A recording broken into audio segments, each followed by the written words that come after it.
Hello my YouTube family, আজকে share করছি নিরামিষ খিচুড়ির সাথে খাওয়ার মতন বাঙালির প্রিয় লাবড়া রেসিপি। এখানে আমি কি করলাম, বাঁধাকপি, তারপরে কুমড়ো, পেঁপে, কোয়াশ, আলু, যাবতীয় যা সবজি লাগছে এগুলো নিয়ে নিয়েছি। আর এখানে আমি কড়াইয়ের মধ্যে আদা কুড়ানো দিয়ে দিলাম, তেজপাতা দিলাম, পাঁচফোড়ন দিলাম, শুকনো লঙ্কা দিলাম, তারপরে সবজিগুলো দিয়ে দিলাম।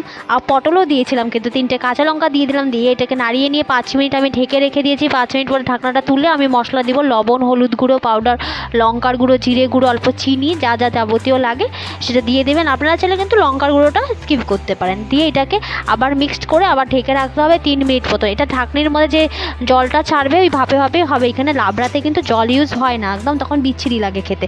তো এইভাবে যখন কালারটা চেঞ্জ হয়ে আসবে তখনই বুঝবেন যখন সব সেদ্ধ হয়ে যাবে। এবার হাতের খুন্তি দিয়ে, ভাতা দিয়ে, যেটাই হোক, যেভাবে রান্না করেন, যে ভেঙে ভেঙে দেবেন। দিয়ে এরকম তখন শুকিয়ে আসবে তখন নামিয়ে নিলেই হলো। একদম মিক্সড করতে হবে পুরো, 8-10 মিনিট লাগে।